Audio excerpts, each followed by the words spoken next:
All right, good evening. Welcome to the public meeting of the Wake County Board of Education. Call this meeting to order at 5:48. We're joined by all board members here present at the table, and Ms. Kushner is joining us virtually. So we do have a quorum at this time. So if you all would stand with me and recite the Pledge of Allegiance. Allegiance to the flag of the United States of America and to the republic for which it stands, one nation, under God, indivisible, with liberty and justice for all.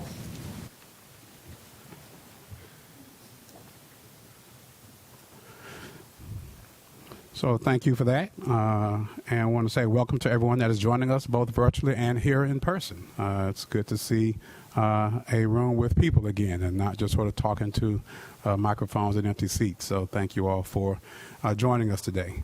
We'll get right into our agenda and push forward. We'll start with our information items and comments from Superintendent Moore. Superintendent Moore, floor is yours. Good evening, Board Chair and Board members. Dr. Elena Ashburn, Principal of Broughton High School and the reigning WCPSS Principal of the Year, is now the 2021 Wells Fargo, North Carolina Principal of the Year. She is the first Wake County principal to receive this top honor, and it is richly deserved. The selection committee noted that Dr. Ashburn has helped chart a decisive and ambitious course for Broughton by empowering the school's 180-plus staff members and building a culture of trust and mutual respect. Dr. Ashburn held listening sessions with staff and students early in her tenure to get ideas about how to improve the school. She found that many students felt the school needed to be more inclusive. That led to the creation of a staff and student culture committee, which worked to confront prejudices and bias so every student and staff member felt valued. During her 4-year tenure, Broughton's graduation rate has reached a historic high of 89.3%. The 9th grade retention rate was cut by half, and student performance improved on end-of-course exams in English and biology. State Superintendent of Public Instruction, Catherine Truitt, said, "Elena exemplifies the best qualities of a strong and effective principal." Ashburn will receive a stipend to travel across the state as an ambassador for education and will serve as an advisor to the State Board of Education. She will also compete for National Principal of the Year and will serve on the 2022 Wells Fargo, North Carolina Principal of the Year Selection Committee. Throughout her career, Dr. Ashburn has thrived in a variety of leadership roles. In every one, she has demonstrated a steadfast commitment to educational excellence for all students. My most sincere congratulations on this outstanding achievement. Congratulations are also in order for the multiple winners from our district in the annual North Carolina PTA Awards. Julia Minch, a kindergarten teacher at Sycamore Creek Elementary, was named the Teacher of the Year for teachers with 3 years or less of teaching experience. Her principal, Melody Brunson, says, "Every time you walk into her classroom, you see students engaged and enthusiastic about learning." Evan Finch, a physical education teacher at Carpenter Elementary, received the Gwynne G. Hughes Healthy Living Award, which recognizes teachers who establish programs that encourage healthy living habits. Mr. Finch regularly hosted virtual family fitness nights that drew as many as 75 participants. Prior to the pandemic, he sponsored a Bring Your Parent to PE class to promote family fitness. A number of local PTA organizations were also recognized. The Wake County PTA Council was named a Distinguished Council. The PTAs of Highcroft Drive Elementary, Pleasant Union Elementary, and Swift Creek Elementary were named Outstanding Local Units. And Holly Springs Elementary received the Ruby Acorn Award, given to PTA units that have all full-time teachers enrolled as PTA members. PTAs played a vital role in creating strong partnerships between parents and schools. Congratulations to all these winners for working together to sustain these partnerships. Student Support Services recently announced the School Psychologist and School Counselor of the Year. Karina Reef, who serves Mills Park Middle School and Crossroads Flex, was named the WCPSS School Psychologist of the Year. At the district level, she's a member of the Bilingual School Psychologist PLT, the High School PLT, and the Mentor Team. At Mills Park Middle, Ms. Reef serves on the school improvement team and created a 3-year strategic school-wide social-emotional learning plan. She also organized a parent session on helping students manage anxiety and stress. At Crossroads Flex, Ms. Reef created a 1-year social-emotional learning plan to fit the needs of this unique school. In addition, Catherine Harris, a school counselor at Carroll Middle School, was named the WCPSS School Counselor of the Year. Ms. Harris was surprised with the announcement just this morning at Carroll, in which she has served since 2016, surrounded by family, friends, staff members, and many students. She is a leader in her school among her peers and in the school counseling profession. She leads by example and is focused on improving student outcomes. Congratulations to both of these outstanding staff members for their commitment to the well-being of our students. Finally, this evening, we recently welcomed 21 graduating seniors and 1 college freshman into the Future Teachers program. The Future Teachers program draws from our own WCPSS internal student talent pool to cultivate the next generation of teachers. Participants commit to teaching in a WCPSS school upon completion of their teacher preparation programs. Future Teachers is not a scholarship, but students do receive professional development in the summers during their college years. This is the 7th Future Teachers cohort since the program began. In total, we have hired 42 teachers from our first 3 cohorts. For more information, visit www.wcpss.net/futureteachers. That concludes my comments. Thank you, Superintendent Moore. I'll be very brief with my comments as well. First, I want to congratulate some of our graduates for the class of 2021. We all have already had a few graduations occur. I'm sure board members will speak to those specific graduations that have occurred so far. But again, congratulations to our most recent 2021 graduates. Secondly, Superintendent Moore and I had an opportunity to participate in the Wake Ed Partnership's annual meeting last week, and where they updated us on some of the involvement and happenings and the way in which Wake Ed Partnership is supporting the school system. They also elected some new board members, and I think the new chair is Rob Bueller, I believe. So we had a chance to participate in that. And then lastly, we had the wonderful opportunity to meet with Secretary Cardona, the U.S. Department of Education Ed Secretary. He was here in town at the Bright Beginnings Child Care Center last week in Cary, and along with Governor Cooper and a host of other education dignitaries focused on early childhood education and ways in which the state and the nation is focusing on early childhood education as a key part of setting the education foundation for all children. And so we had an opportunity to meet with those dignitaries and to spend some time with Secretary Cardona. So that was a wonderful opportunity for us and the leadership that participated in that. And so that concludes my comments. I'll turn it over to Vice Chairman Happy. Thank you, Chair Sutton, and certainly congratulations to all of our graduates who have already graduated. I know we're all looking forward to attending more graduation ceremonies.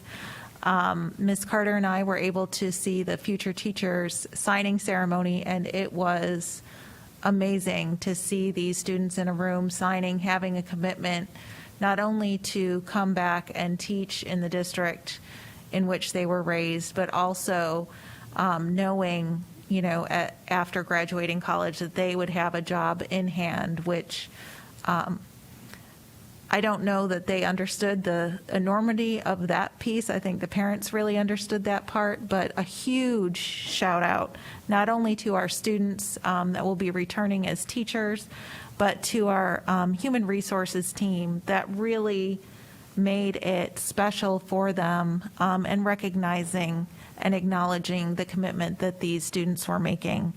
I also want to congratulate Danielle McCaslin, who is a science teacher at Mills Park Middle.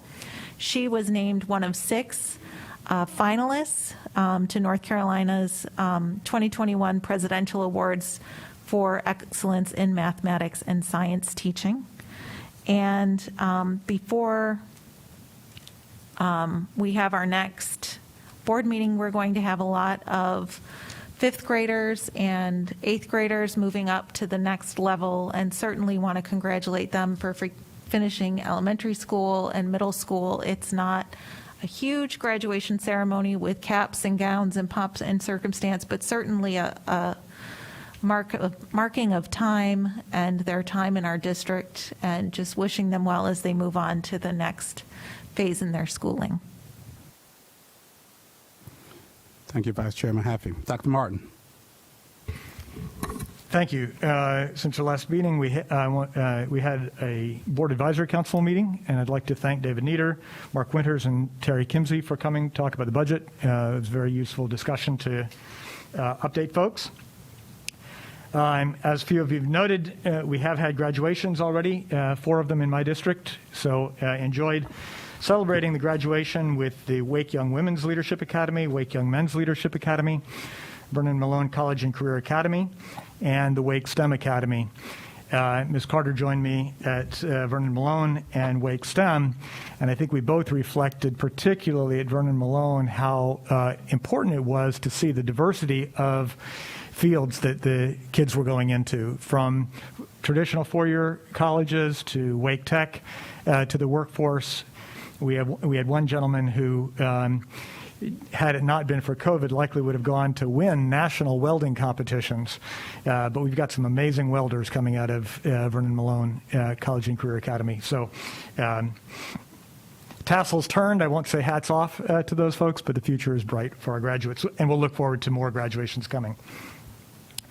Finally, as I've been doing for the last quite a while, I'm going to provide the COVID data updates in Wake County. The most recent data from the Wake County Public Health Department is that we're down to 55 COVID cases per 100,000 population. So that is an important declining trend, but it's also important to recognize that that is still in the second tier of the CDC guidance. The second tier being substantial transmission, which is in the range of 50 to 99 cases per 100,000 population. So we still have to get down to the moderate and then to the low, but we're at least down to substantial. But we're in the second tier. Here in Wake County Public School System itself, according to our dashboards, the week of the 16th, there were 53 student cases. The week of the 23rd, there were 48 student cases. That means that those numbers still exceed the county average. So the 5 to 17-year-old population exceeds the county average. That was definitely the case for the week of the 16th. The North Carolina Department of Health and Human Services data was not up as of last night because of the Memorial Day holiday. I'll get that data as soon as it's up. So everybody needs to continue to work to get these numbers down. We've got to get down to the moderate and then to the low. And that's done by ensuring anybody who can gets vaccinated, and those not vaccinated, and even those who are vaccinated, when you're around those not vaccinated, wearing masks remains critical. Finally, I'd like to extend my congratulations to Dr. Elena Ashburn again for winning North Carolina Principal of the Year. Accolades well-deserved, and also not yet been noted, our superintendent was named North Carolina Superintendent of the Year. Congratulations, Superintendent Moore. Thank you. Thank you, Dr. Martin. Mrs. Scott. Thank you, and I will be very brief this evening. I did also want to extend my congratulations to our graduates. Was able to attend North Wake College and Career Academy's graduation, and that was their first class that had gone all the way through, so from freshmen to seniors at the school. So it was very special, of course, for their amazing principal, Dr. Battle. But it was also, as Dr. Martin just mentioned, really special to hear where students are going after graduating, either continuing that fifth year with our relationship with Wake Tech. Another aspect of the college and career students is to take with them and those entering the workforce. So really, really outstanding. And of course, it makes all of these graduations a lot more personal for the schools. It makes it a little challenging for board members to try to go. So I was literally running from that to over to Knightdale High School's graduation. So I wanted to congratulate Knightdale High School, which they were really able to personalize their graduation ceremonies, having outdoor ceremonies, as well as having indoor ceremonies for some of their regional special education students, and just really special. And during the student speeches that I was able to hear at Knightdale High School, it was amazing to hear the students comment on their principal.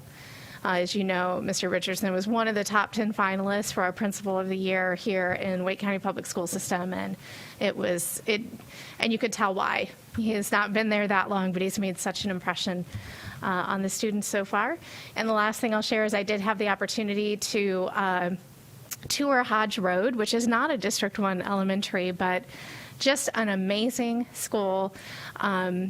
Chair Sutton, I know you had intended on being there, and you had an important meeting to attend, but it's just an outstanding school, and just a reminder, it's always wonderful to get to see schools that are not necessarily in the districts that we were elected by, but to see schools,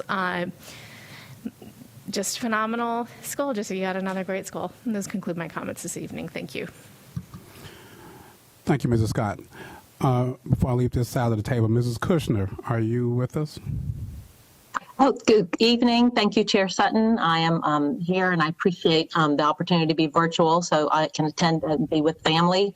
But listening to the work session, I think it's important to note that North Carolina is the only state in the nation that both has a calendar log for the beginning of our school year and the end of the school year, according to some data I saw in 2018. So just trying to want to make sure I get that point across to folks who are watching our work session and were wondering about our calendar law. Also wanted to add my congratulations to Dr. Ashburn at Broughton.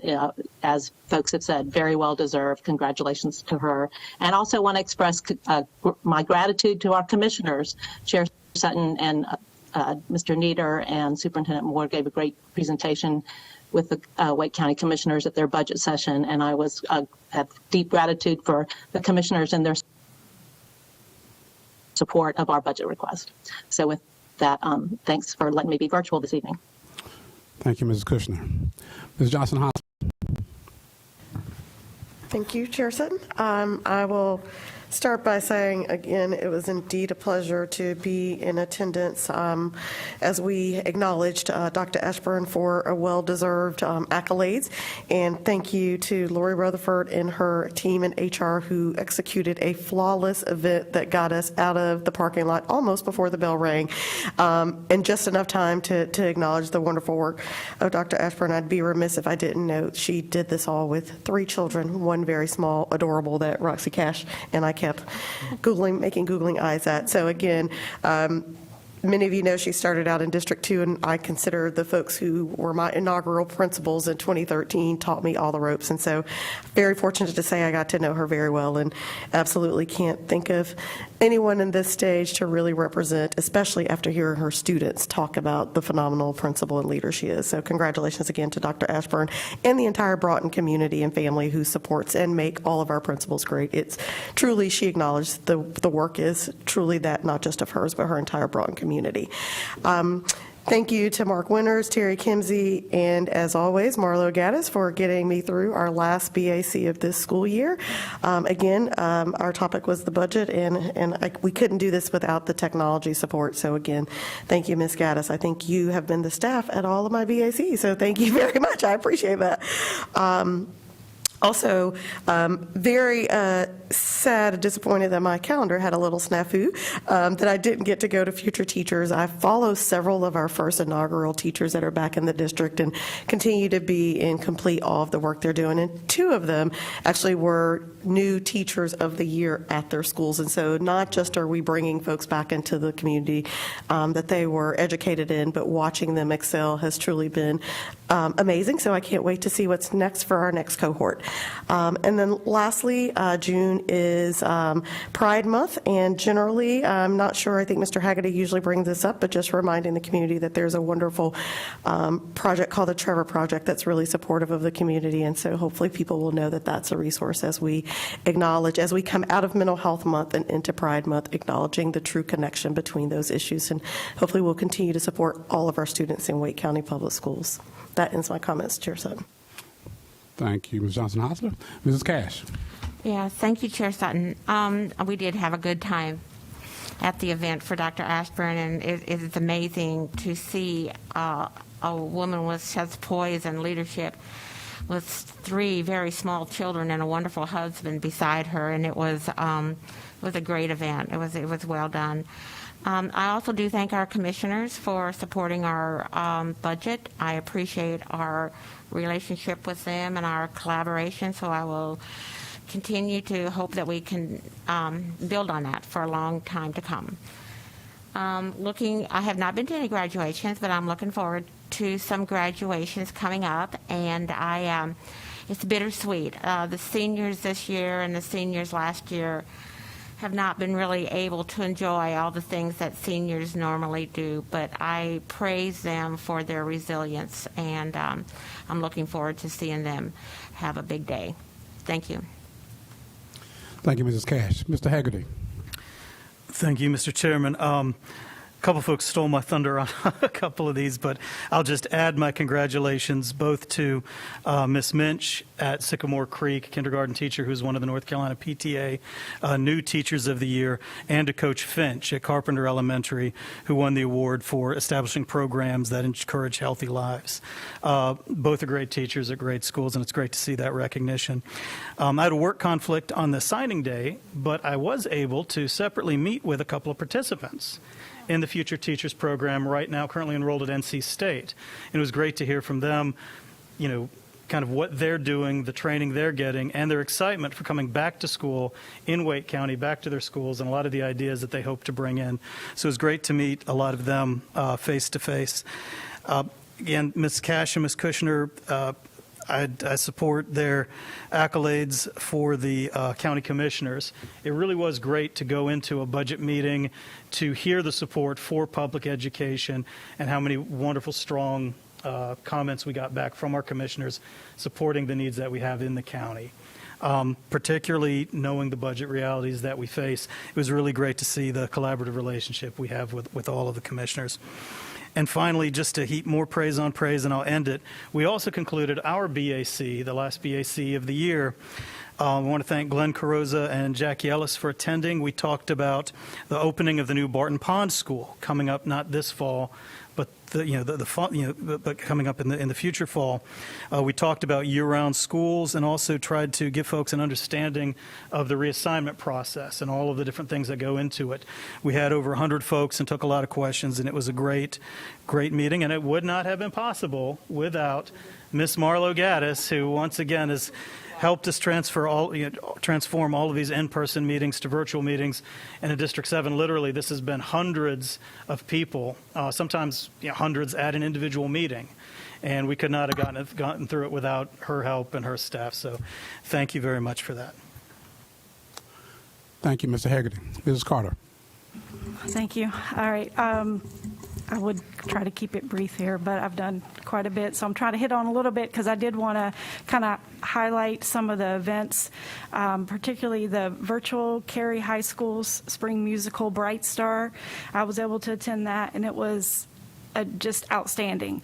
And at the end, it was very moving to hear some of the student comments that they made. It was pre-recorded, but they spoke about just being grateful to be able to put this on and still have a show. They also discussed how difficult it was and the difference of having to, pretend like their fellow student was there when they really, weren't there, and being able to put together a piece that, to me, it just was it seemed brilliantly. Like, I just was amazed at the high school level, and they spoke about, there's actually alumnus that was involved with the video of it and putting all that together. So I just wanted a big shout out to the Performing Fine Arts Department at Cary High School and the students and the alumnus who helped with that. And yes, graduations, and I did enjoy the Vernon Malone with Dr. Martin and the Wake STEM. And next week is filling up quite quickly. I think 6 days of graduations I'm going to try, so we'll see. But congratulations to all the seniors and those who are almost there. Also had the honor of attending the end of year celebration at the Connections Academy, which to me was quite moving. There to cheer on the students who have earned their promotion and got to hear about what schools they were going to be returning to next. And to me, it just really speaks volumes to the school environment and the impact it can have in having staff who set clear, high expectations, believing in kids no matter what they're crossing over that threshold with. So I just want to thank all of our staff across the district who do that and believe in our students and that they can achieve even though they might not yet. So the students believe in themselves. It's just important for us to continue that. Tonight, there's actually an event, wish I could be at, Cary High Athletic Signing Event. Did go to the Green Hope Athletic event last week, which is always fun, having the music play out. And that was right before the future teachers signing. And that was the one feedback I did give to Dr. Mutillo was, athletes get music when they come out, just saying. So, we could make it a little lively.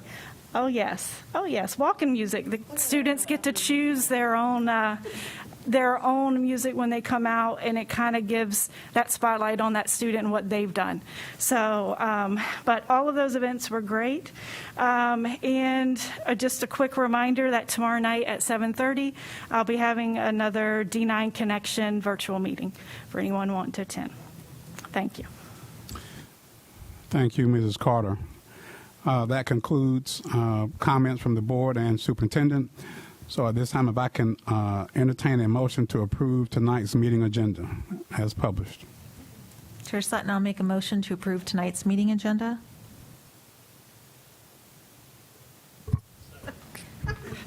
Thank you. Got a motion from Mrs. Mahaffey, second from Mr. Hegarty to approve tonight's meeting agenda as published. Is there any discussion? Hearing none, all those in favor show by sign of aye. And opposed, nay. Ayes have it. Tonight's meeting agenda is approved. That takes us to public comment. Public comment is accepted in writing, via video, or in person during regular meetings of the full board. In response to COVID-19 guidance from state health officials, capacity limits have been increased at Board of Education meetings, and limited social distancing is in effect. Face coverings are strongly encouraged for any member of the public who is not fully vaccinated, including children under the age of 16. During the public comment session, you may speak for up to 3 minutes. You will see a yellow light at the podium when you have 30 seconds remaining, then a red light when your time is up. If the public comment portion of the agenda exceeds 30 minutes, the board chair reserves the right to conduct other board business before inviting remaining speakers to the podium. Speakers are welcome to offer comments or criticism directed at substantive ideas, actions, or procedures of the board and individual board members. In the interest of maintaining civility and decorum, however, speakers are encouraged to refrain from personal attacks and insults directed at the board, individual board members, staff, or members of the general public. Speakers, including students, may discuss issues and matters of general concern, but should refrain from discussing confidential student information. Concerns related to confidential student matters may be addressed through applicable WCPSS personnel, the grievance policy, or other applicable policies. The following citizens have submitted comments as part of our public comment portion on this evening's agenda. Their comments are linked on the same online agenda we're using for tonight's meeting. That agenda, as well as guidelines for those wishing to submit comments for future meetings, can be found at the school district's website wcpss.net under the tab labeled School Board. We have 11 written comments and 1 video comment from members of the public. The topics and speakers whose comments are attached to this agenda are as follows. 3 speakers on mask mandate: Robin Desum, Jennifer Carlton, Dory Butler, Amy Worthington, and Danielle McKenzie. On athletic boosters, Erica Lipkin and Megan Pendale on sustainable schools. And the 4 remaining speakers: Mary Paulson on the North Carolina High School Athletic Association, Brooklyn Harrison on switching schools to play sports, Ann Bacon on summer learning program care, Tori Fuman on calendars, and then the 1 video submission is from Gil McGowan on green schools partnerships. The speakers who are in attendance for tonight's meeting are as follows, and we'll go down the list. First speaker is Laura Wood, Wake Green Schools and Strategic Planning.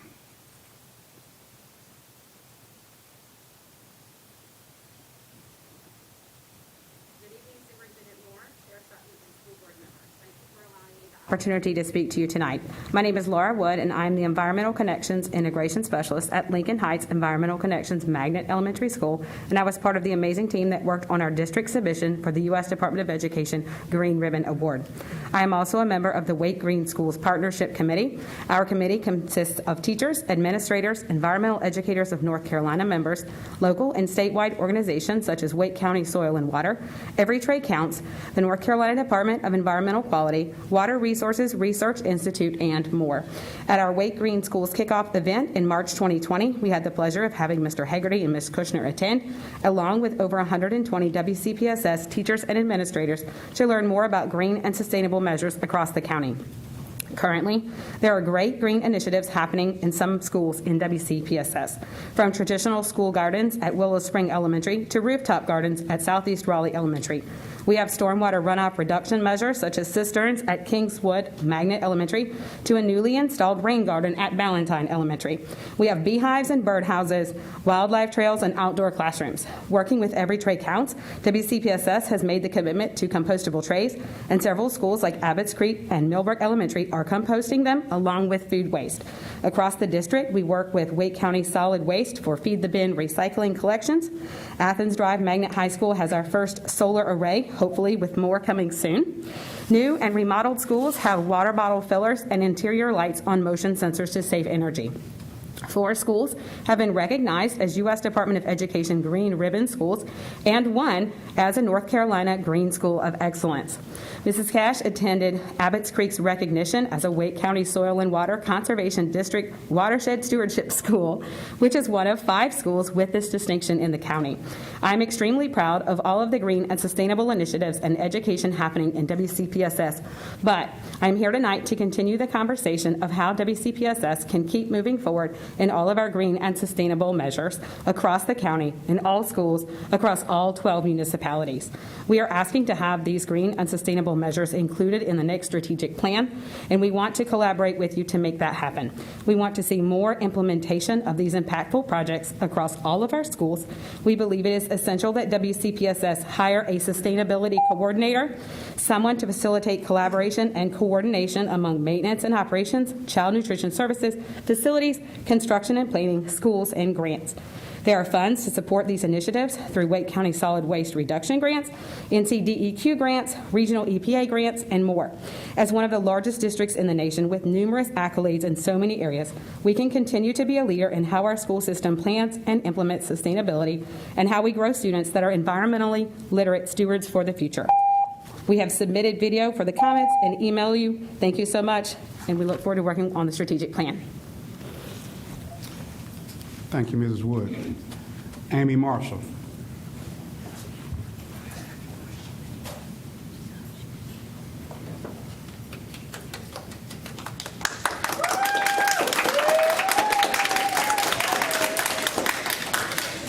I'm Amy Marshall, President of Carolina Teachers Alliance at carolinateachers.org.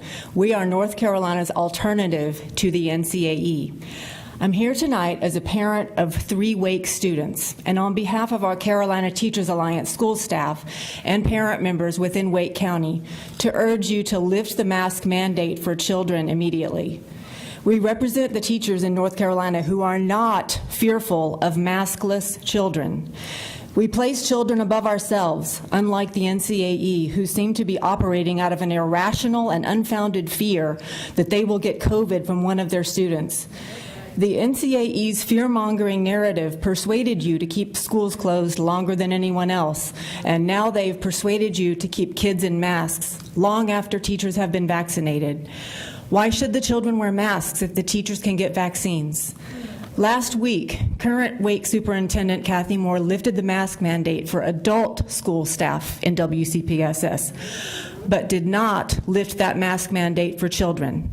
What kind of message does this send to the kids? You're sending them a message that they are diseased and dangerous if they are not masked. You are sending them the message that teachers are afraid of them. This is too heavy of a burden for children to bear.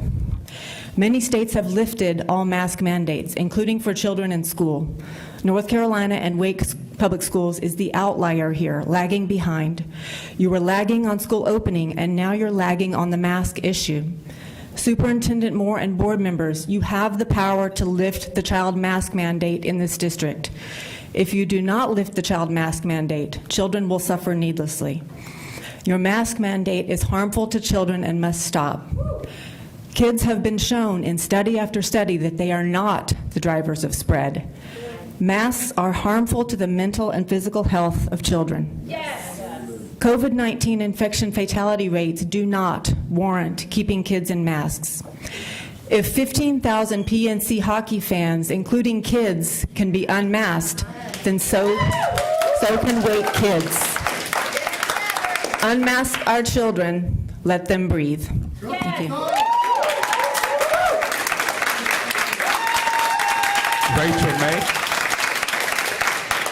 Rachel May.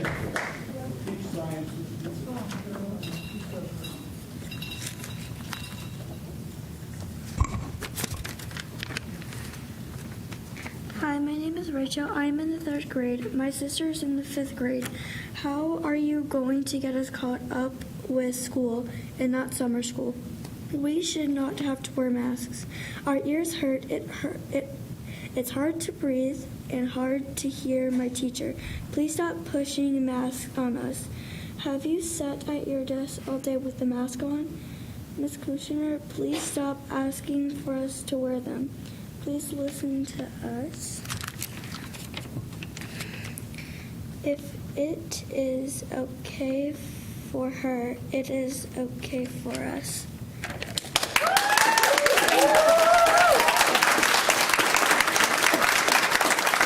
Greg Berta.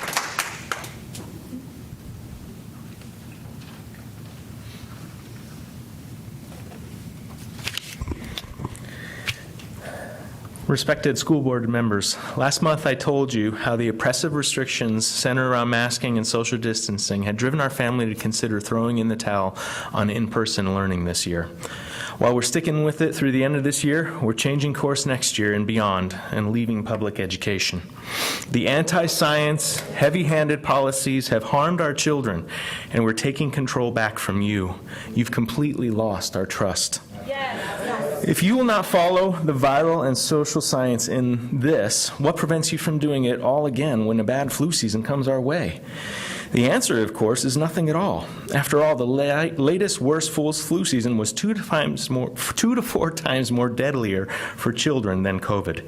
Even though we are leaving public school, you can rest assured that I will continue to fight the good fight for all Wake County and North Carolina children. As I thought about what to talk about in this meeting, I realized that it is pointless to share more about the science. By now we know that COVID is not a threat to children, that they are not sources of outbreaks, that masks don't stop viruses, and that masking causes severe social, economic, and developmental harm. It is obvious that the guidance by the CDC and NCDHHS have only had one goal: to perpetuate baseless fears through the continued masking of children to get as many vaccinations as possible. I noted last month that our children are being subjected to the largest scale experiment known to man. This is done without any knowledge of the effects of the continual masking of children in a school environment. None. It's all an experiment, and our children are the subjects. But I do not consent. And if I'm not willing to put a mask on my child's face, I'm certainly not willing to have my children injected with an experimental vaccine that purports to protect them from something for which they were not at risk in the first place. In this matter, the CDC, NCDHHS, and the American Federation of Teachers and NCAE have no interest in protecting the health of children. They are unelected officials, but we've elected you. Ignore all guidance and pressure from them and do what is right for the children and staff.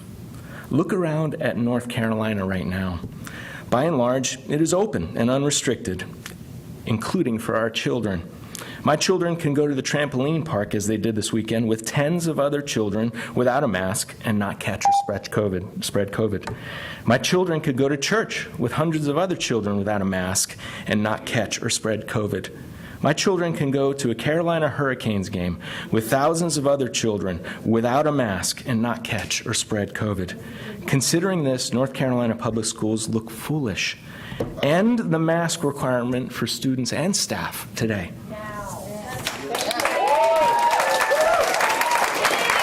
Holly Higgins-Wiltshire.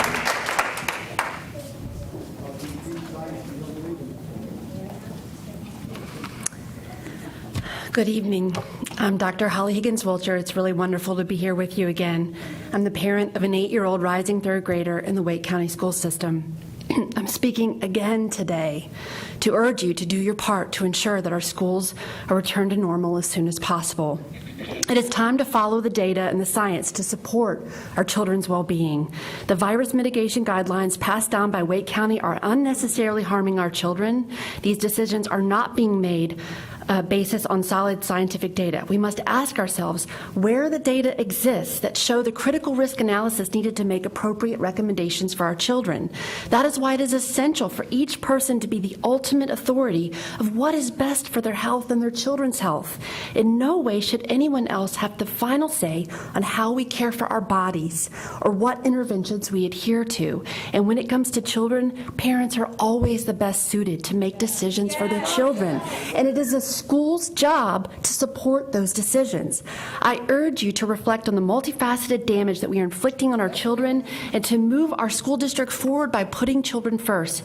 It is imperative that we restore trust in our communities, to place the trust back where it belongs, to the parents. Overall, the risk to children is too low to justify remaining restrictions they face. Somewhere between 0.1 and 1.9% of infections in children result in hospitalizations. And that's likely an overestimate given this recent study suggests approximately 40% of CV admissions were misclassified. The risk of a child developing a serious inflammatory condition with effective treatments is less than 1 in 1,000. Even more alarming data that shows the over year-long damage being done to children is from emergency rooms, with over 24% increase in mental health-related visits from children ages 5 to 11 compared to last year. The increase among children is even higher in older children at 31%. This is a statistically significant difference. We can no longer afford to not care about their mental health. The costs associated with this price are too high, and the damage we are seeing now is only part of the story that will manifest into their development throughout their lifetime. Recent data from more than 1.5 million students and staff in K-12 schools before adult vaccination found the mask mandates were not associated with student or teacher infection rates when controlled for the spread within the community. Recommending that children wear masks all day long in schools, even though these practices are not evidence-based and there's no long-term safety data on such practices with no informed consent, is unethical. When the benefit of any medical intervention, let alone an experimental one, is in question, it is crucial to consider the potential harm. We must weigh the cost-benefit of our policies. Social isolation through mandatory school masking, physical distancing causes substantial harm for children. As I've shared with you before, for children, there is nothing more important than the social-emotional development of facial expressions. Thank you for your continued leadership during these times. Please immediately support policies to lift harmful virus mitigation guidelines in our schools, return our kids to learning environments to normal. Even small steps in normality can have a large impact on the child. Thank you.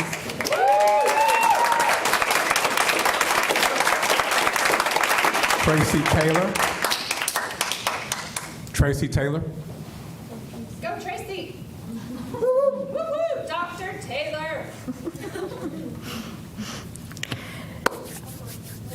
Do I have everybody's attention? Because I don't see everybody's eyes. Thank you. My name's Dr. Taylor, and I'm here to talk about Policy 4720, which is regarding school surveys. The policy says that you must have the written consent by parents unless the student is 18 years old or older for topics including social activism, voting activism, news interests, gender identification, and race and ethnicity. Yet that's exactly what was on a survey given to students last week. Why? Policy 2121 talks about conflict of interest for Board of Education members. I find the timing of this being discussed tonight suspect, given that Mr. Sutton has now been named the interim superintendent for Warren County Public Schools. Section 2 of this policy says that for purposes of this policy, tangible personal benefit equals personal benefits like improved employment opportunities, business referrals, or political influence. Mr. Sutton, you are the Board of Education chairman and you are the spokesperson for this board. You will also be the spokesperson for the Warren County Public School System as interim superintendent.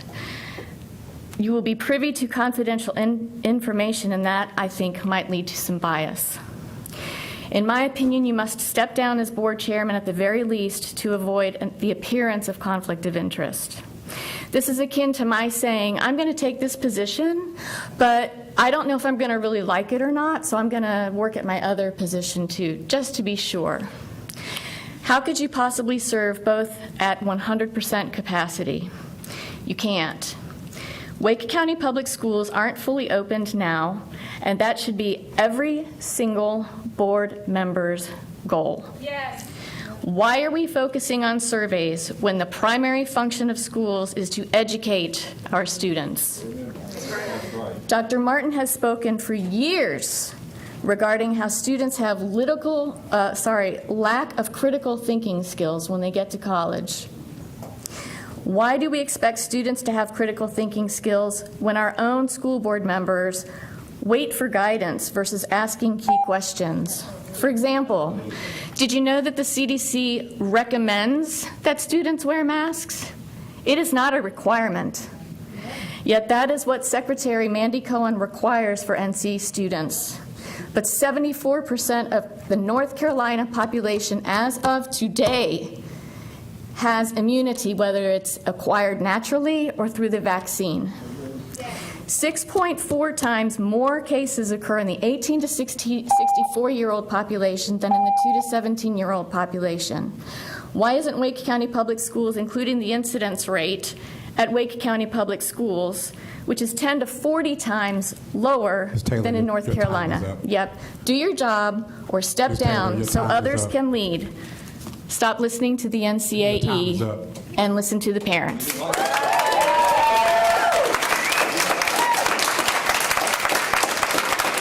Carrie Block. Carrie Block.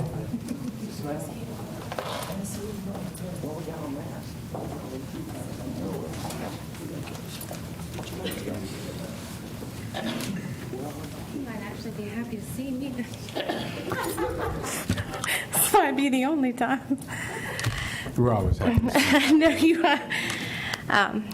As we look towards the next school year, we're going to try to ask for these math resources again, in case we haven't been saying things the right way. Our high school students do not have biology books or history books. They don't have world history books or geography books. They do not have Spanish books. They do not have French text. They don't have psychology books or computer process manuals. They don't have grammar books, natural science books, or chemistry books. We do hear that there's a mysterious set of calculus books in high school, and there is a set of health books in the middle school, but they have to stay in the classroom. My children have never once had an online version of core course textbook reference material in Wake County, not once. And they most certainly do not have math books outlining the basic math skills they need to learn and master for any of your 7 mandated math classes they will have to take.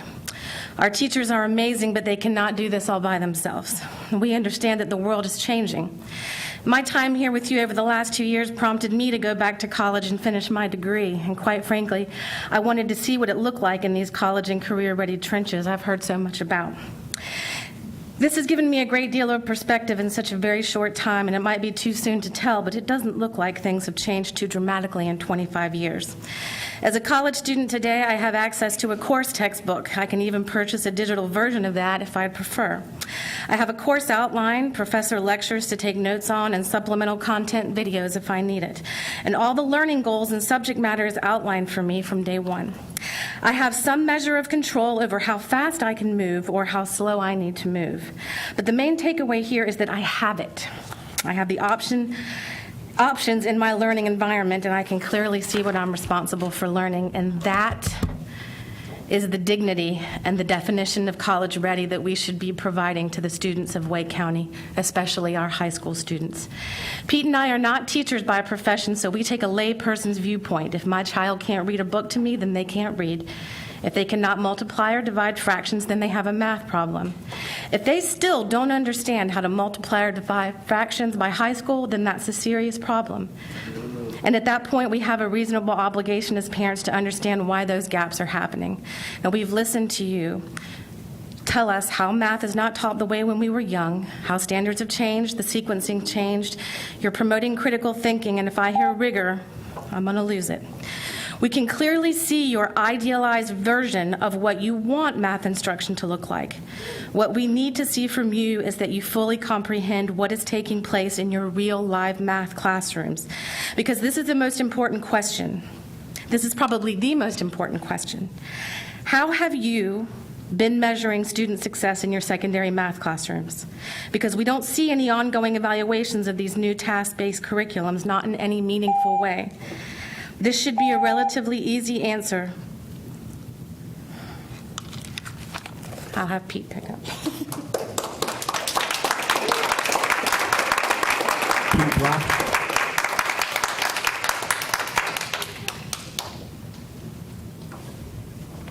But they have math. I know, right?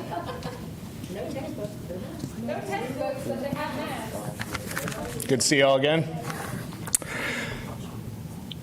You started 3 very large education initiatives in 2016 through 2017 in math and English. How have you monitored the success of these programs since?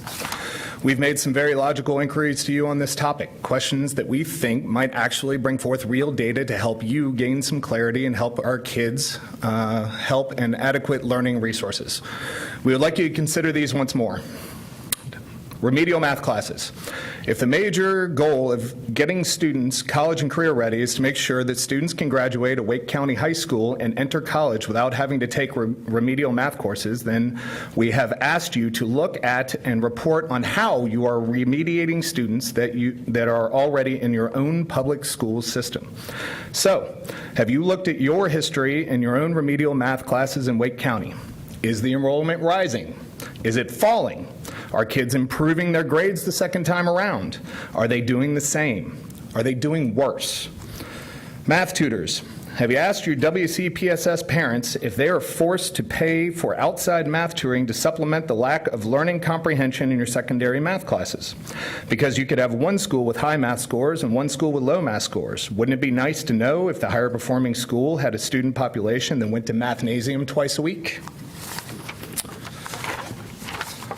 You need to look at your own parallel data. You will not have reliable EOG math scores for the last 2 years, but you do have data. You stood right here and told us that more than 25% of your secondary students were failing one or more classes after the first quarter of this school year. We're not sneaky people. Carrie emailed you, asked you outright if that data pointed to a specific class such as math. Since I haven't heard back yet, we can only assume that the answer is yes. Yes, math classes were number 1 on the list of courses that secondary students were failing this year. Have you asked yourself why that happened? Math teacher retention rates. You reallocated textbook funding to pay for professional development classes for teachers, specifically for the Open Up Resources, EL, and MVP math curriculums. That may not turn out to be such a valuable investment if you're losing math teachers that you paid handsomely to train in these specific curriculums. Student voice. You're one of the largest school systems in the entire country. You need to have, at the very least, 2 student advisors sitting on your board. You cannot avoid your student voice any longer. You need an honest, often irreverent, and crystal clear picture of what it's like for these students in your schools today. These kids need a public figure, a peer that is relatable to students and accessible to hear their concerns and bring those to you immediately. Parent voice. I can't stress this enough. It defies all logic that a school system would implement new math and English curricula and never seek data from the ones actually in the trenches working with them. You need to ask your parents how things have been working for their children in these middle school and math classes. Ask your teachers, ask students. And global pandemic's not an excuse. We were in the room with you long before this happened. We don't need a review of how math curriculums were implemented. We need current, relevant, actionable data about how students are doing in this real world problem.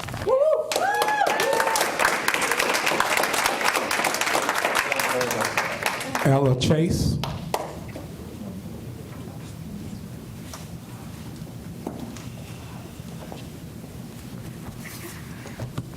Hello, my name is Ella Chase, and I'm a 7th grade student at West Cary Middle School. I want to share with you how Career and Technical Education, or CTE, helps students like me. I sampled 3 CTE program areas last year through exploratory enrichment and found my passion in Family and Consumer Sciences, or FCS, which I chose to take as one of my electives this year. I quickly joined the Career and Technical Student Organization, or CTSO, for FCS students, which is FCCLA. As a member of Family, Career, and Community Leaders of America, I'm having fun meeting new people from different states and developing leadership skills which will last a lifetime. FCCLA members like me across our county and the country have been busy learning and leading in this unique year. I want to celebrate some of the successes at my own school, as an example of the positive impact of career and technical education. This year's FCCLA's virtual leadership experience replaced our in-person National Fall Conference, and more than 350 students leaders from 27 states competed for national recognition. I and 6 of my fellow Family and Consumer Sciences students at West Cary entered FCCLA's Level 1 skill demonstration events for students in grades 6 through 8. From West Cary, Yadi placed first in consumer math, Anisha placed first in nutrition, and Sharon placed first in toys that teach. I placed first in early childhood. In the same challenge, Ariana placed third and Cole placed fourth. Rhea placed third in interviewing skills. West Cary had more Level 1 skill demonstration winners than any other school in the country this year.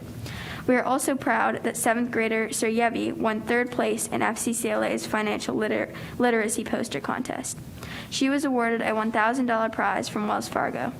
West Cary won a gold Go for the Red chapter award again this year and is the largest individual middle school chapter in the state. This spring, I was one of 3 Family and Consumer Sciences students in North Carolina elected to represent over 3,000 affiliated FCCLA members in 72 middle and high school chapters. Since our installation as state officers for the upcoming school year at the 2021 Virtual State Leadership Conference, I have taken great pride in serving as your North Carolina FCCLA State Vice President of Community Outreach. Thank you for supporting strong CTE programs with active CTSOs for students like me.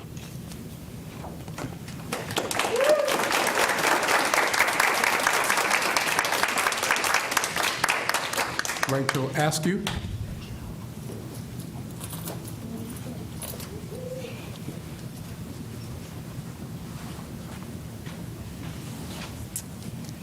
It's been a while since I've been talking to you guys or submitting anything. I've been angry for a very long time as a parent. Angry because you guys have had an excuse for everything. Nothing has been your fault since the beginning. It's DPI, it's NCGA, it's whomever, it's something else. There's always an excuse for everything, and I don't understand it. Your primary function is to educate our kids and to make the schools a safe place and to have our kids leave this system prepared for college, prepared for the world, not dropping the bar, not making excuses.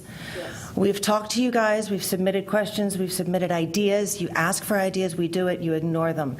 A long time ago, I talked to you guys about this invisible barrier that's between us and y'all. And I don't understand why it's still there, why you're not listening to us, why you're not listening to the kids, why you're not letting them enjoy the educational experience. You're putting these rules on them. You're making the masks still be in effect when everywhere else they're not. I don't understand why you're punishing our kids, why you're giving them experimental curriculums and then expecting them to learn, and by the time they take the ACT and the SAT, it's hurting them. It's hurting their chances at college. I'm extremely frustrated. I was angry for a long time and didn't want to come up here and be counterproductive. But at the same time, I want to ask you, why are you here? Why are you on the board? Why do you want this job? Because if you just keep pushing it off, y'all had the power to make a lot of changes during COVID.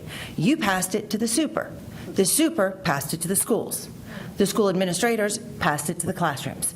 There is zero consistency across classrooms, across schools, across anything in this county. A parent asks what asynchronous day is this week, and everybody has to ask which school, because nobody knows. Nothing is the same anymore. There are no standards. There is no accountability anymore. I don't understand what y'all are doing and what your goal is here. And I hope after tonight, maybe you'll think about it and say, hey, why did I want this job?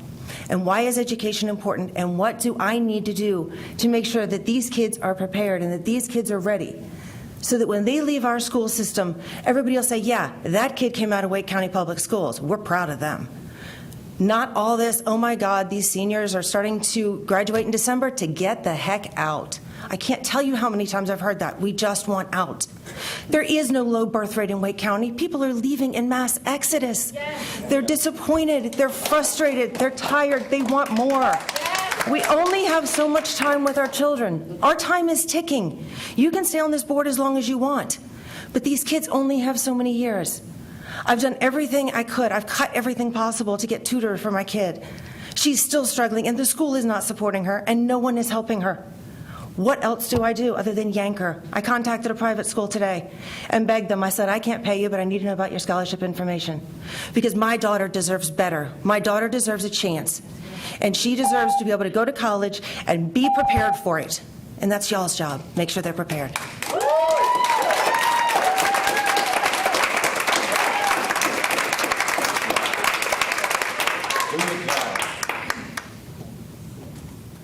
We'll take it. You don't want it. Yep. We got to have it at 16. So I'm going to respectfully ask that you all refrain from any loud comments or disturbances. It's disturbing, quite frankly. So again, I'm going to respectfully ask that you refrain from loud comments. If I have to ask again, I'm going to ask that you be removed from the room. Thank you. That concludes our public comment. That takes us now to our information item, and that is an update from the superintendent. Superintendent Moore. Good evening again, Chair Sutton and board members. As the update for this evening, I'm providing the usual recap of the items that were covered in the work session for those who were unable to attend or listen to the work session. The board reviewed some changes to policy 4400, which is the attendance policy. You have on your agenda this evening approval of policy 4400, the attendance policy, based on changes that were made in the policy committee on the 19th, a couple of weeks ago. The changes that we brought today are not part of the approval that are coming this evening. Those changes will be requested for approval at the following board meeting on June 15th, but we wanted to go ahead and get the initial changes out. The second item on the work session this evening was a report to the board, a very high-level report of the supplier diversity study that was conducted, that you would have heard that report out about a year ago, just prior to the pandemic. The person who did the report actually for us and did the work wasn't able to attend, but we felt it was important to go ahead and provide you the information. So in addition to the presentation, you have a copy of the actual report. The supplier diversity study really just set out some of the recommendations and the spaces in which the district needs to do some work around our supplier diversity, the timeline for some of that work coming forward, and needs associated both with practices, structures, potential policy, and staffing changes. And then the last item for the work session this afternoon included an overview of the proposed 22-23 instructional calendars. for traditional, modified, and year-round schools. Normally, those calendars come a little bit earlier than now, but we've been having to make changes to our calendars throughout the course of this year, so we brought them now for review. As a reminder, we do have a calendar committee that is comprised of some school system staff, principals, teachers, other staff at schools, parents, community leaders, faith-based leaders, a number of folks who attend the calendar committee in order to draft these calendars for your review and eventual adoption. There were a couple of questions about the traditional calendar in particular that you wanted us to take a look at. So we will take a look at that, provide you an option so you can see whether or not there's a change that we can make specific to whether or not we can switch out a work day so that Election Day is a work day in the 22-23 calendar. There's a law, obviously, that requires certain aspects be put in the calendar. We have a requirement around when the start date can be and a requirement around when the end date can be. And we must fit the student days, the teacher work days, the holidays between that beginning date and end date, and all of those calendars reflect the calendar law in North Carolina. Those are the 3 items that we covered in the work session today, and that concludes my update. Thank you. Thank you, Superintendent Moore. At this time, if I can entertain a motion to approve tonight's consent agenda. So moved. Second. Got a motion from Vice Chairman Haffey and a second from Ms. Johnson-Hosser to approve tonight's consent agenda as posted. Is there any discussion? Hearing none, all those in favor show by sign of aye. Any opposed, nay? Ayes have it. And we got you, Ms. Kushner. Thank you. All right, that takes us to our action portion of our agenda. First item is Board Policy 2121, Board Member Conflict of Interest, and that is coming to us on its first reading. Chair Sutton, members of the board, and Superintendent Moore, I'm here to present to you the Policy 2121, Board Member Conflict of Interest, for first read. Board Policy 2121, Board Member Conflict of Interest, is a revised policy. The revisions reflect updates made by staff and the North Carolina School Boards Association. When given final board approval, it will replace current Policy 2121, Board Member Conflict of Interest. This policy and its proposed revisions was reviewed at the May 19, 2021 Policy Committee meeting. You will see in the second paragraph of the policy that there is language highlighted in yellow. That section reflects additional language included at the request of the Policy Committee when you last met. It reads, when in doubt, board members will disclose any potential conflict of interest for discussion and guidance. The committee further asked about an explanation of tangible personal benefit that is referenced in number item 2. Legal counsel Jonathan Blumberg was able to find further language in federal regulation to address this. You'll find that added language is highlighted in yellow, and it reads, also for the purposes of this policy, tangible personal benefit is interpreted broadly to include personal benefits such as improved employment opportunities, business referrals, or political influence. Finally, a legal reference was also added at the end of the policy for that federal regulation I just referenced, and it is highlighted for your reference as well. With these inclusions, as well as the revisions you discussed at the Policy Committee, we now request the Board's approval of the first reading of Policy 2120, Board Member Conflict of Interest. Mrs. Kushner. Thank you, Chair Sutton. And as highlighted by Dr. Gardner, this is coming from the School Board Association, so I will move approval of Policy 2121, Board Member Conflict of Interest, for first reading. Second. Got a motion from Ms. Kushner, second from Dr. Martin to approve Board Policy 2121 on its first reading. Is there any discussion? Mr. Haggerty. So, Mr. Chair, again, procedurally, what happens after if the board approves this on first reading?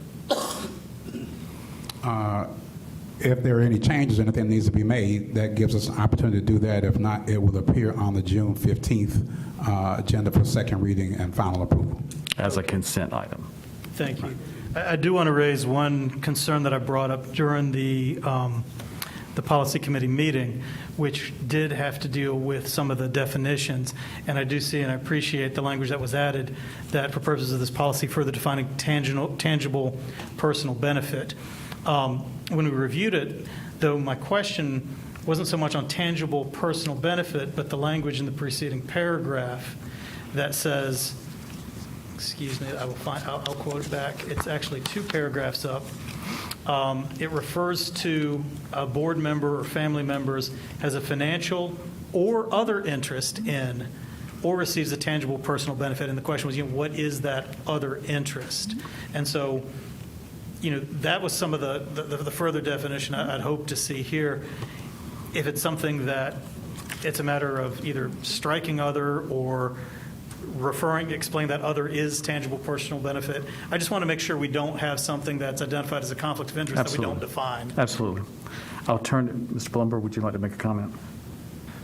So I followed up with, through legal research and with the School Boards Association on both the points, the other interest and the personal tangible benefit, and all we could get was the language on the personal tangible benefit. So there was nothing more on that, but my guidance is to leave it in there, that language. I totally understand your point about what does it mean, and if the board elects not to include it, then I understand that.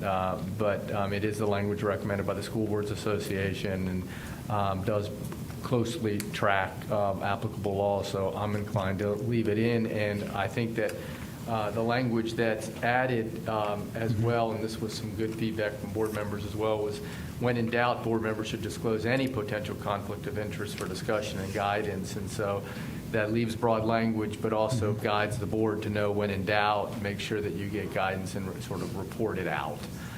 Thank you, Mr. Plumber. That's a very good point. And so, even if it is, I guess it allows even greater coverage than what's specifically enumerated, so I don't have any objection. Thank you. Any other board member comment? Seeing none, all those in favor show by sign of aye. Aye. Any opposed, nay? Ayes have it. Board Policy 2121 is approved in its first reading. Thank you. All right, next up is Board Policy 4400 on attendance, and that is also coming to us on its first reading. Good evening, Chair Sutton, Superintendent Moore, and members of the board. I'm here to present to you the first reading of Policy 4400, attendance. Board Policy 4400, attendance, is a revised policy. Revisions reflect updates made by staff. When given final board approval, it will replace current Policy 4400. It was reviewed at the April 27th, 2021 and May 19th, 2021 Policy Committee meetings. As a reminder, this first reading of Policy 4400, attendance, does not reflect the revisions you discussed and approved at today's work session. Those revisions will be presented for approval on the second reading of the policy on June 15th. The second reading will be presented as an action item rather than a consent item, which is typical for a second reading. We request the board's approval of the first reading of Policy 4400. Mrs. Kushner. Mr. Chair, I move that we move forward with the first reading of Policy 4400. Second. I'll second. Thank you, Ms. Johnson-Hostler. Since you're there, it makes it easier. Thank you. Got a motion from Ms. Johnson-Hostler, second from Mr. Hegarty to approve Board Policy 4400 on its first reading. Is there any discussion? Ms. Carter. Go ahead. All right. I know I brought it up in the work session. I've brought it up several times, and I understand there's Policy 3102 that was approved in November. But I still have concerns about the use of remote learning with weather days unless it's going to be following what traditionally has happened and what's going to be used for weather days are noted on calendars so that staff know, families know. And from what I heard, it didn't sound like that's not required, and I understand that. But my concern is that the remote learning will be used instead of using the makeup days on the calendar. Good idea. So I think that had already been addressed in the work session by both Superintendent Moore and Board Council. And then I think the bulk of that policy is addressed in our other policy regarding virtual learning. Maybe we should have a recap on that explanation. No, it's a different issue. Like, I understand that. I wasn't here for that piece, but I'm here for this one. And my concern is around the parameters around the use of remote learning days. The policies will now state that both are used for weather, and I understand that. My concern is how we are communicating that to families, because traditionally, with my kids, when I worked for the school system, we went by what was noted on the calendars. And that is just my concern. It's that because if we're saying we're leaving it ambiguous, like I've stated, that means that next year, yes, we have them on the calendar, but instead, because of 4400 and 3102, then we really might not use the makeup days. And I'll just recap the discussion from work session. There are no remote learning days in the 21-22 calendar for weather makeup. The weather makeup days that are on the calendar include the traditional weather makeup days and the banked hours that we have used in the past. Prior to looking at remote learning days as an option for weather makeup, staff will need to bring to the board a discussion of how to better standardize those days. This has not been a good year, first year ever that they were done, and the schools are all over the place on them. And so prior to implementing any remote learning for weather, the board would have a discussion on it, and we would want to modify the calendar to do that. So I do not anticipate using any remote learning days for weather makeup without the board first hearing about that.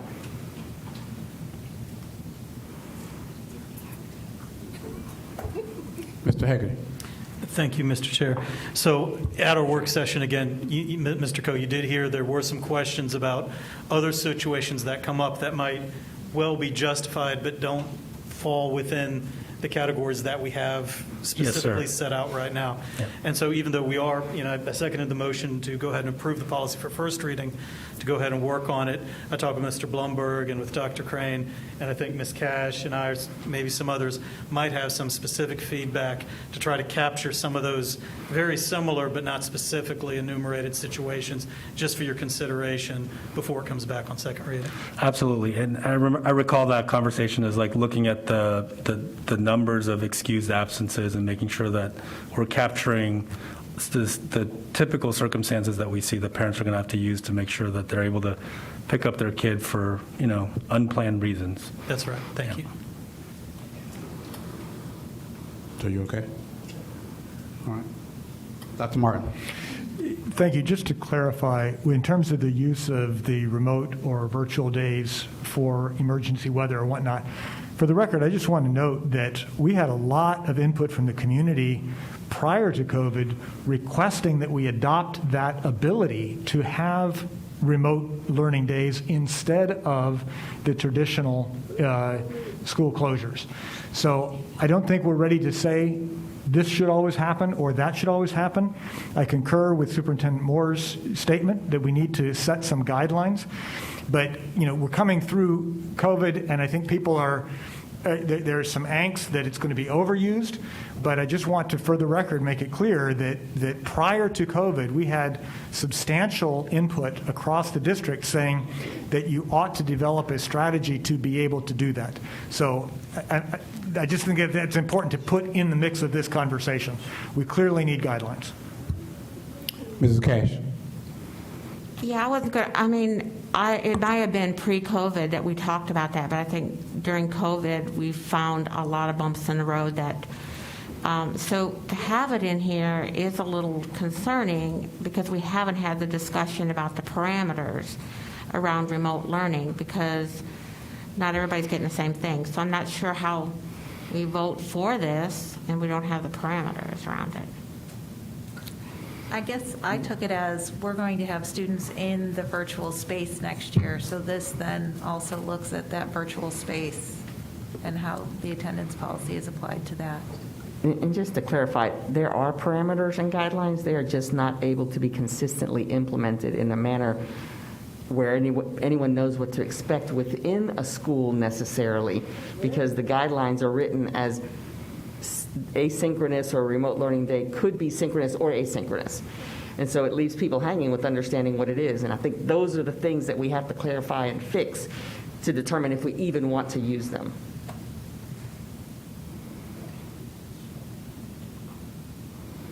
Any further discussion? Hearing none, again, I have a motion and a second to approve Board Policy 4400 on its first reading. All those in favor, show by sign of aye. Aye. Any opposed, nay? Let the record show that there are 2 nays, passes on its first reading on a vote of 7-2. Thank you.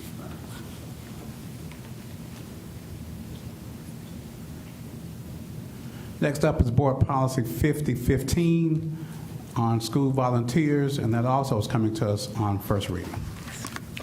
Chair Sutton, Superintendent Moore, and members of the board, I'm here to present to you the first reading of Policy 5015, School Volunteers.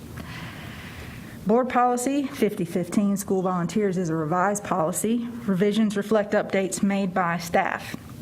When given final board approval, it will replace the current policy of the same name. It was reviewed at the May 19 Policy Committee meeting. We request the board's approval of the first reading of Policy 5015, School Volunteers. Ms. Johnson-Osborne. Mr. Sutton and Dr. Crane, I move that we move forward Policy 5015. I happily second that.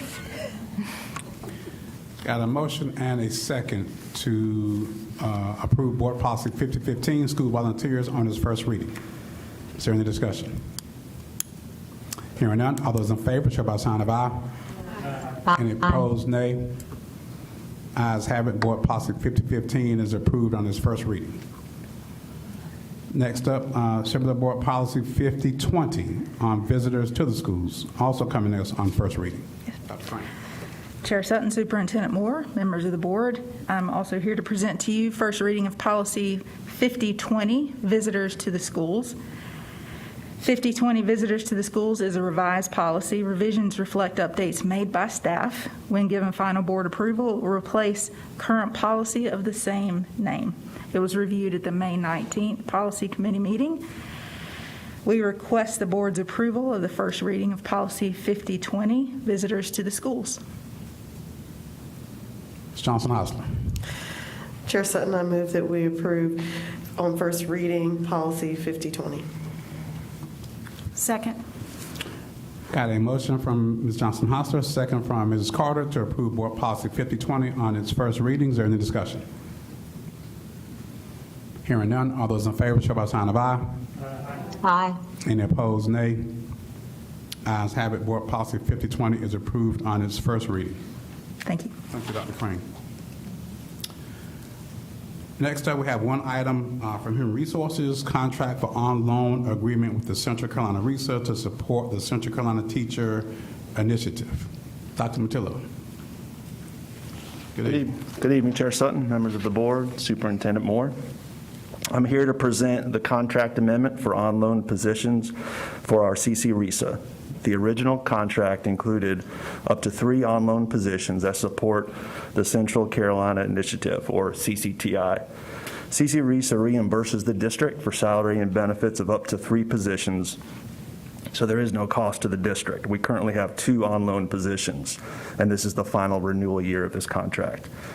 The CCTI is a North Carolina approved educator prep program, much like colleges and universities are for residency licensed teachers. CCTI offers recent college graduates and career professionals who hold a bachelor's degree in non-teaching areas the opportunity to become fully licensed North Carolina teachers. You have likely heard of the former lateral entry program, which is now called alternative licensure, and this is one of those pathways to an alternative license. The program has been a hybrid model in the past with a combination of in-person and online sessions. This year they are moving to an option where teachers could elect a fully online option as well. Participants pay less than $5,000, which can be paid in monthly installments. Many finish the program in a year, but they could have up to 2 years to complete it. It's generally a much more cost-effective way for folks to enter the teaching profession than it would be like in a college or a university. In addition to the coursework, there's an emphasis on individual coaching for all participants. In closing, at no cost to the district, I'm recommending approval of this contract amendment to extend the CCTI on-loan positions through June 30th, 2022.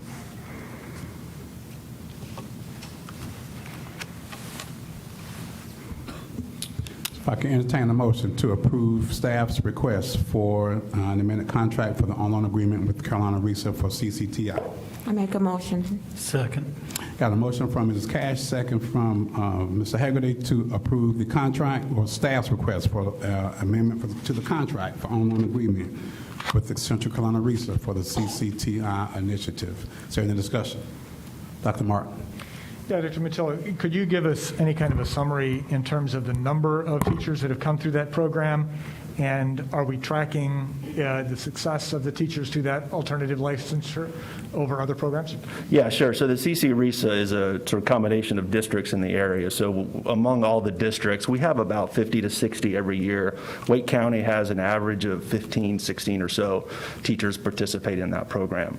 Their own external program evaluation did indicate that teachers coming out of that program tend to be more successful both in their evaluations as well as in EVA scores than other sort of alternate license programs. So there is some good data to support good things coming out of that program. Thank you. Yes, sir. Is there any further discussion? Mrs. Carter.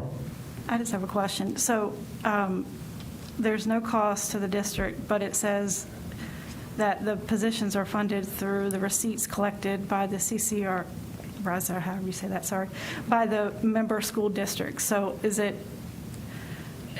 how does that work then? Because I know there's 18, I believe, districts, including Wake County, that are a member of that. So how does the funding then work? Yeah, I'm not intimately familiar with our dues paid to that organization. I don't know if Superintendent Moore could help out with that part. All of the 18 districts pay dues every year to the Central Carolina RESA. And the Central Carolina RESA is then charged with a number of duties across the state of North Carolina. There's about 8 of them in North Carolina for all districts to be a part of it. And we're in the Central Carolina region.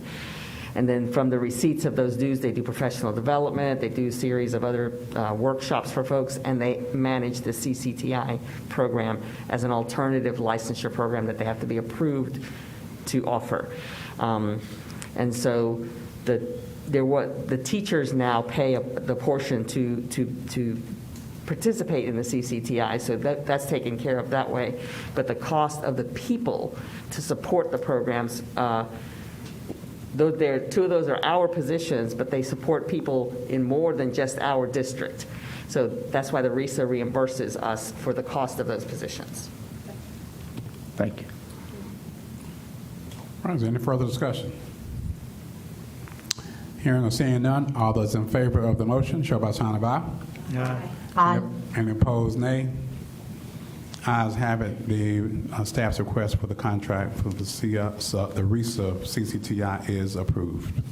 Thank you, sir. Thank you. Thank you. If I can entertain the motion to go into closed session for the item stated on the agenda. Chair Sutton, I make a motion that the board enter into closed session to consider confidential personnel information protected under GS 143-318. 11A1, A3, and A6, and Brennan v. WCPSS IC number 20-003869, and Michener v. WCPSS IC 17-040389, to consult with the Board of Education attorney and preserve the attorney-client privilege as provided in GS 143-318.11A3, Jewel Labs, Inc., Marketing, Sales, Practices, and Products Liability Litigation, MDL 2913, case number MC-02913, Benjamin E. Thompson III as guardian ad litem for David A. Miller III, David A. Miller II, individually et al., First Wake County Board of Education et al., Wake County file number 20, CVS 0033352, to consider confidential and student information protected under GS 115C-402 in the Family Educational Rights and Privacy Act, 20 U.S.C. 1232G. Second. Got a motion and a second to go into closed session for the item stated on the agenda and just mentioned. Is there any discussion? Hearing none, all those in favor, show by sign of aye. Aye. Aye. Any opposed, nay? Ayes have it. We now stand in closed session. Thank you all for coming out. Have a good night. 32 years pulmonologist, 32 years